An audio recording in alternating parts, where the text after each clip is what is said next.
ബുർദ വ്യാഖ്യാനം ഭാഗം 7.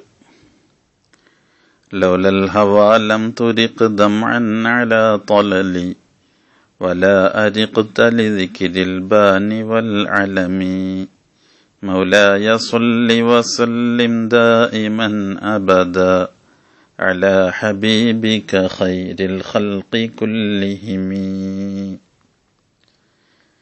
ലൗലൽ ഹവാ, സ്നേഹം ഉണ്ടായിരുന്നില്ലെങ്കിൽ, ലം തുരിഖ്, നീ ഒഴിക്കുമായിരുന്നില്ല, ദംഅൻ, കണ്ണുനീരിനെ, അലാ തൊലലി, കുറ്റിച്ചുമരുകളുടെ മുകളിൽ.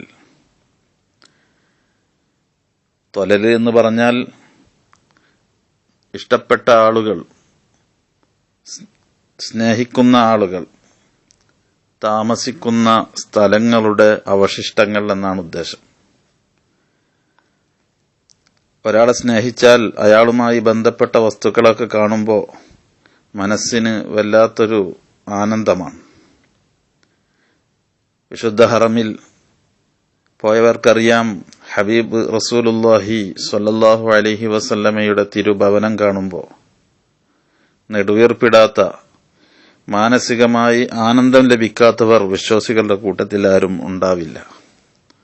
ആ ഇഷ്കിന്റെ അടയാളമാണത്. എന്നതുപോലെ കവി ചോദിക്കുകയാണ്, നീ കണ്ണുനീരൊലിപ്പിക്കുന്നു. ഹബീബ് റസൂലുള്ളാഹി സ്വല്ലല്ലാഹു അലൈഹി വസല്ലമയുടെ തിരുശേഷിപ്പുകൾ കാണുമ്പോൾ നിന്റെ കണ്ണിൽ നിന്നുള്ള വെള്ളത്തുള്ളികൾ ആ ശേഷിപ്പുകളുടെ മുകളിൽ വീഴുന്നു. ഇത് സ്നേഹമല്ലാതെ മറ്റെന്തുകൊണ്ടാ? വല അരിഖ്ത, മാത്രമല്ല നീ ഉറക്കമൊഴിക്കുകയും ഇല്ല. ലിദിക്രിൽ ബാനി, ബാൻ വൃക്ഷത്തെ ഓർത്തതിനു വേണ്ടി, വൽ അലമി, പർവ്വതങ്ങളെയും ഓർത്തതിനു വേണ്ടി. ബാൻ വൃക്ഷം എന്ന് പറയുന്നത് ഒരു സുഗന്ധ വൃക്ഷമാണ്, സുഗന്ധ തൈലങ്ങൾ ഉണ്ടാക്കുന്ന വൃക്ഷം. മുത്ത് റസൂലുള്ളാഹി സ്വല്ലല്ലാഹു അലൈഹി വസല്ലമ വളരെ ഇഷ്ടപ്പെട്ടിരുന്ന വസ്തുവാണ് സുഗന്ധം. സുഗന്ധത്തോട് അവിടത്തേക്ക് വലിയ ഇഷ്ടമായിരുന്നു. സുഗന്ധം,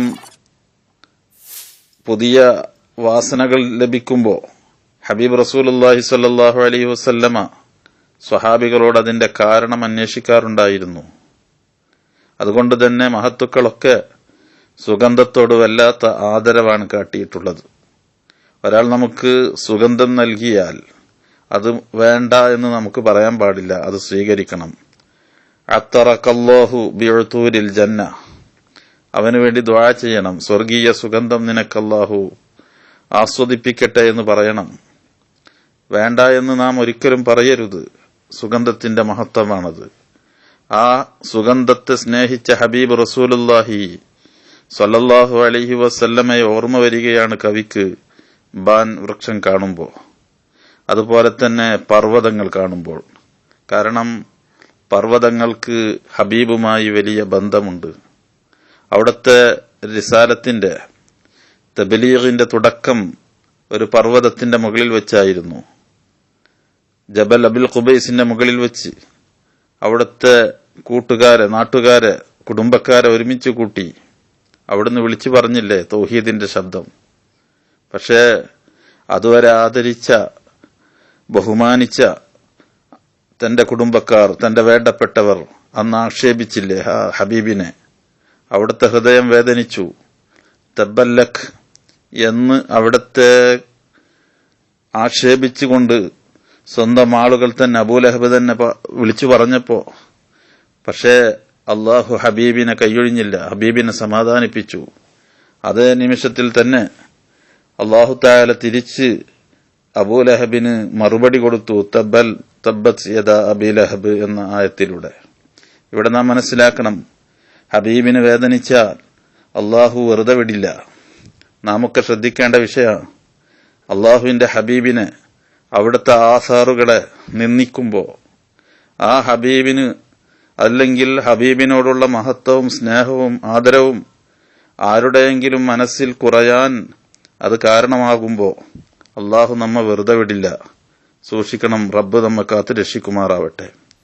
പിന്നീട് പല പർവ്വതങ്ങൾക്കും കഥകൾ പലതും നമ്മോട് അതാനുണ്ട്. ഹബീബിന്റെ കഥകൾ, ഹിറ പർവ്വതത്തിന്റെ മുകളിൽ വെച്ച് തൗഹീദിന്റെ ശബ്ദം ലഭിച്ചത്.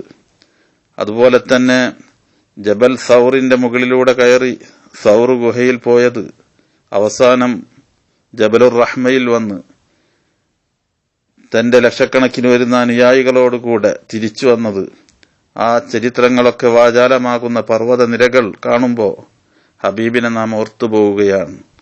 അല്ലാഹു സുബ്ഹാനഹു വ തആല ആ ഹബീബിനെ യഥാർത്ഥ രീതിയിൽ സ്നേഹിക്കുന്ന സജ്ജനങ്ങളിൽ നമ്മെ ഉൾപ്പെടുത്തി അനുഗ്രഹിക്കുമാറാവട്ടെ. വആഖിറു ദഅവാനാ അൽഹംദുലില്ലാഹി റബ്ബിൽ ആലമീൻ. അസ്സലാമു അലൈക്കും വറഹ്മത്തുള്ളാഹി വബറകാതുഹു.